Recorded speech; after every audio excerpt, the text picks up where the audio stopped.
الكؤوس الافريقيه بمختلف مشاربها 14 مره كملها بالافراح فقط لتوال في 2007 نحاها. نتمنى ان نشاهد نهائي كبير يليق بافريقيا وخاصه ان يعود الترجي بالنجمه الخامسه. 3 دقائق في الشوط الاول في هذا النهائي في القاره امام اكثر من 60,000 متفرج. يرجم الكره شحات خطيره بالراس مش مقدور والهدف الاول 1-0 للنادي الاهلي 1-0 هدف مبكر جدا للنادي الاهلي عن طريق رامي ربيعه. دخل جدا من اول كوره هدف كان ممكن تفاديه خطف فاخه كوره من قاع حط الكوره يلعب لوحده وفيها لمسه يد الحكم شيخون فيها لمسه يد والحكم وتلعب الكوره عن طريق عاشور حتى المرتدات ثم الكونترات خطوط الاهلي الان يمشي امام عاشور امام في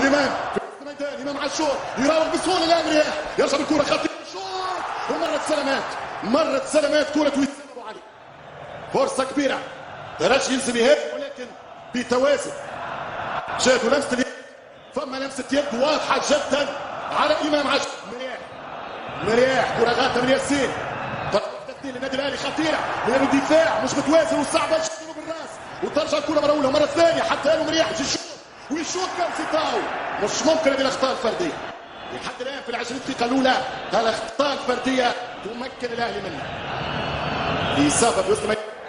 ترجع بالكره عن طريق عطيه وكره للترجي الذي تونسي حذاري مش ممكن يغشها مش ممكن وكاد يكون الهدف الثاني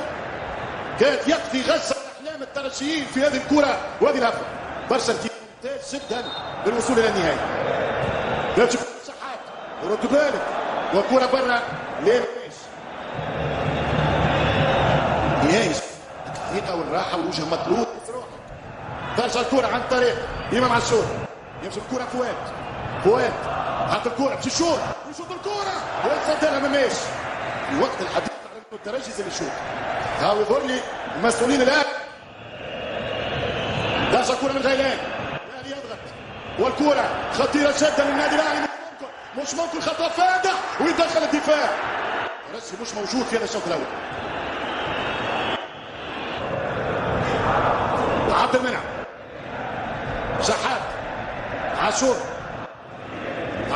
يلعب كوره مباشره رد بالك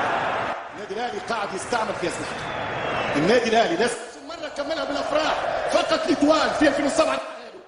نتمنى ان نشاهد نهائي كبير يليق. ترجع كوره بن حميده غش باهي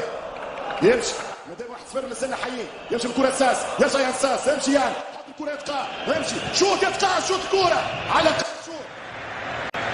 تسديده من حسام الطاهر.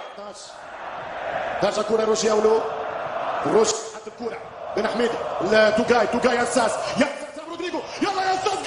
جول لا مش ممكن كره البطوله يا يان بالتالي المدرب عنده اسمه بينما الخطاب فاتح في الترجي بن حميده وين الكره خطيره جدا الحارس مماش كره البطوله يا مماش كره البطوله من مماش قطع النظر على انه تسلل او لا الحكم قال ما عطيتش الاذن باستئناف اللعب. وهذه الدقائق اللي مشيت على حساب شكون شوفوا كيف يصيروا الدقائق. فرصه وحيده في رادس فرصه وحيده هنا دقيقه تمنعت في المرتين كره كانت داخله وخرجت بينما عاشور ممتازه من مماش الذهاب نفس السيناريو ماتش الذهاب قولوا لي بربي الفنيين انا ولا غلط نفس التغييرات نفس التوقيت يجاوبوا كولر بتغييرات اخرى ياخذ المباراه. امشي يا بوكيا امشي بوكيا يلا بوكيا امشي والكره للحارس شوبير الكره يمشي للاخر صنعت فارق لحد الان. كره من ابشا والعارضه الخطيره وتمشي كره من كهرباء والتسديده والدفاع يتصدى وقبلوه بعد 180 دقيقه كيفاش في الجريه يسبق بقرة من كل شيء ممتاز من ابشا يمشي بوشليبه القاضي يا ترجي الحكم شيطان الحكم يقول ضربه مرمى استنى ايش فما وين المخرج البرتغالي اذا فما حاجه